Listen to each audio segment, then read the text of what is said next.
Hello, today we're going to look at air pressure and pressure with depth and get you to plot a graph.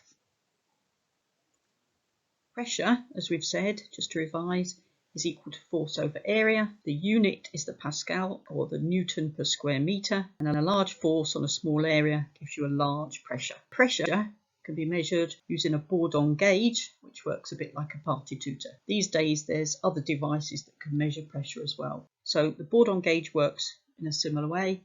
If you add a pressure or you push some air into here to increase the pressure, that will sort of unwind this party tutor, and there's a dial and some spring things, and that will cause this dial to move, which is on a spring there.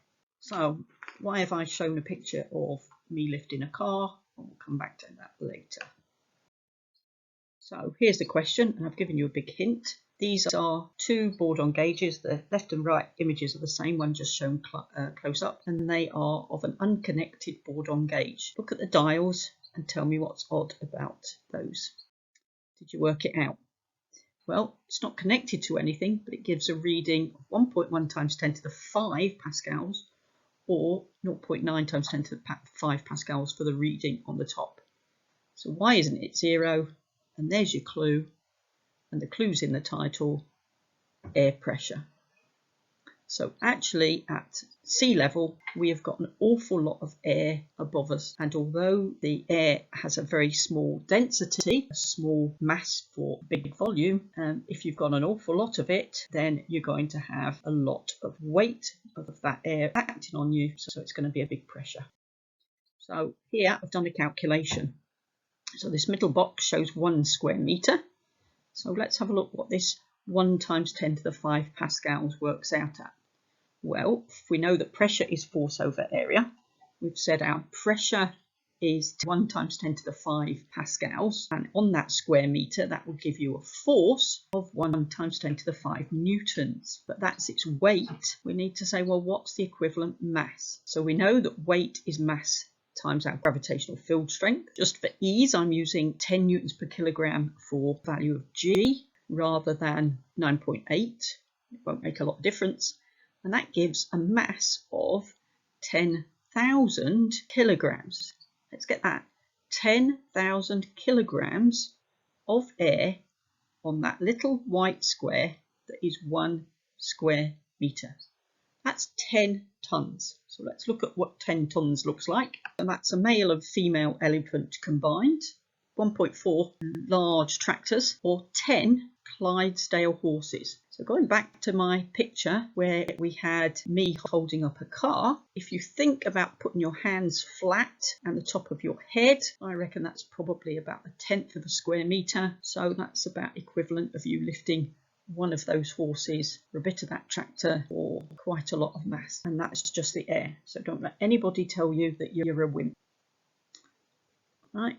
When things get bad, just tell them that holding up that amount of air is quite tough. So there's me.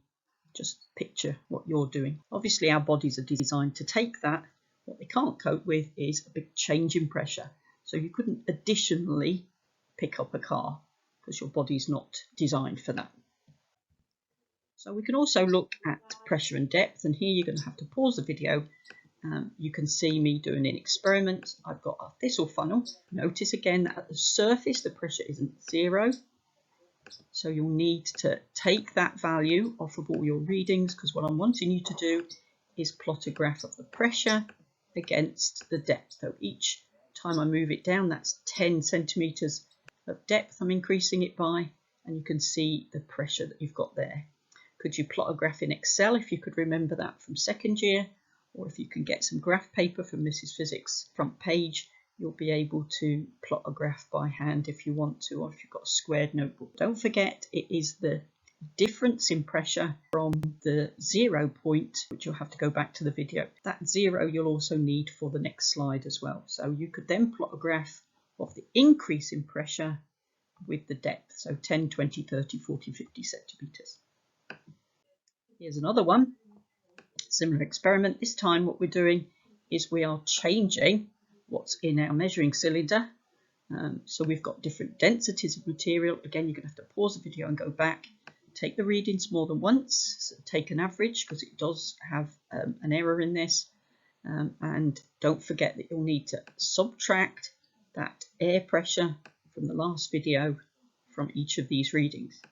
And what I would like you to do here is plot a graph of density against excess pressure. You should find that both of those give you a straight line graph through the origin, and I've just noticed my graph's missing, so I'll put in an extra slide. Okay, so hand in the graphs and hope they go well. Thank you. Here's here's my graph.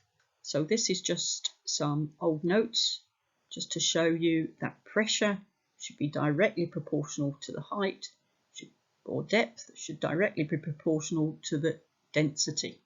You don't need to worry about that theory or what's on that slide. If you're interested though, that takes you through how that equation comes about.